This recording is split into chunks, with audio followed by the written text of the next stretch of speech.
Filming this shoot was more of an afterthought. There really isn't a lot of action. All the shooting takes place at 400 yards. That said, 400 yards is a reasonable distance, and I've never shot the Lee-Metford at this range before. Now the load that I use approximates the Mark I to 6 rounds, as used with this rifle. The bullet weighs about 210 grains, and the velocity it's propelled at is just sub 2,000 feet per second. That said, I often find I need to overset the sights, and I did so here to 500. As mentioned before, this really is a straightforward type of shoot.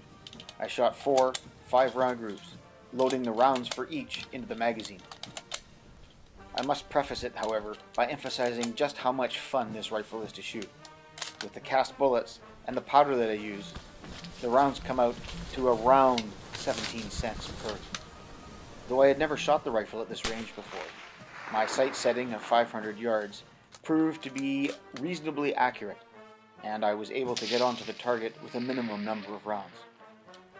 It was only after I got home and reviewed the footage that I decided to actually make this video. This is why.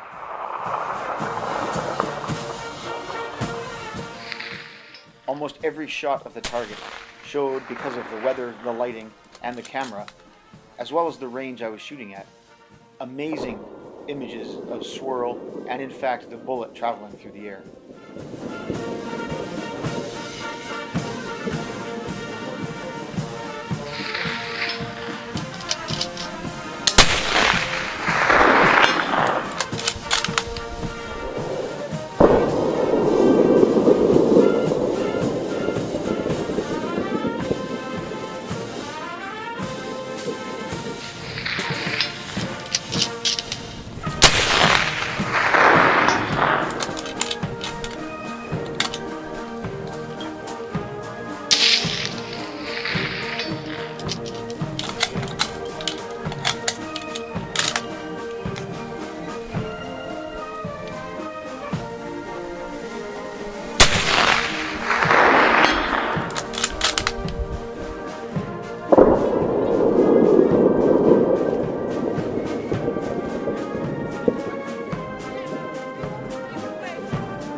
I used a completely conventional sight picture with the barleycorn placed in the center of the orange target. Perhaps one of the most rewarding aspects of shooting this rifle at this range was the fact that the replacement backsight effectively nullifies the tendency of the Enfield barrel that this rifle has to shoot to the right, with the sights as fitted at the factory. When I first received this rifle and started shooting with it, the rounds were in fact 6 inches to the right at 100 yards. My calculations showed that I needed to move the backsight approximately 3 1/100ths in order to effect a correct zero. This, combined with a bit of research, led me to the fact that this was actually a problem in the early 1900s and late 1890s, and contributed to a lackluster reputation of musketry delivered by the Lee-Enfield during the Boer War. Numerous fixes were put in place, one of which was the issue of a replacement backsight.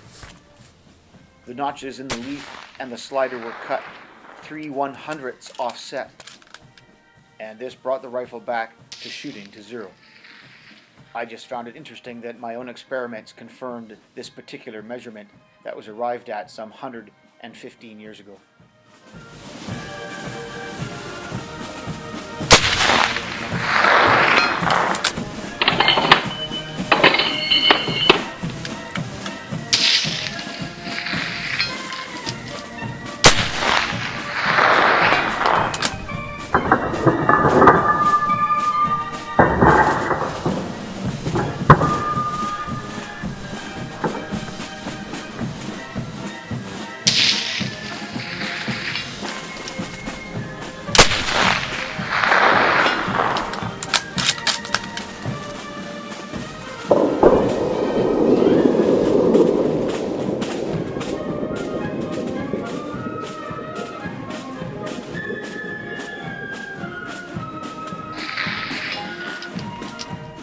One of the disadvantages that the early Metfords and Enfields have is the barleycorn front sight.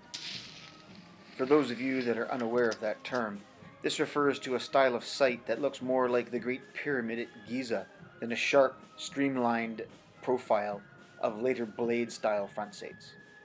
As you might imagine, placing this front sight in a back sight that might be best described as looking like a railway cutting doesn't make for the most accurate of sighting systems.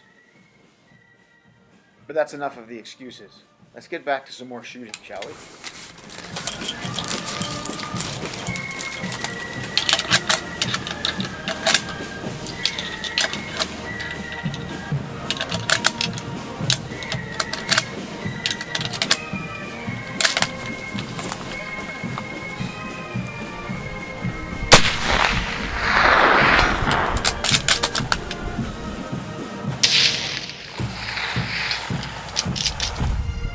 With the consistency and ease that this rifle got on to the 400-yard target, it's easy to see why it was capable of delivering such effective fire out to extreme ranges, albeit when used in a massed setting. Sectioned volleys of maybe 20 or so men were opened up at the Battle of Omdurman at ranges that neared 2,000 yards, and as a result, no dervish got within 800 yards of troops armed with the Lee-Metford or Lee-Enfield. Now there weren't just rifles at the Battle of Omdurman, there was artillery, machine guns, and gunboats on the river. But the very fact that this rifle could be used at such extreme ranges against a massed target truly speaks to the power of what was then the small bore infantry rifle.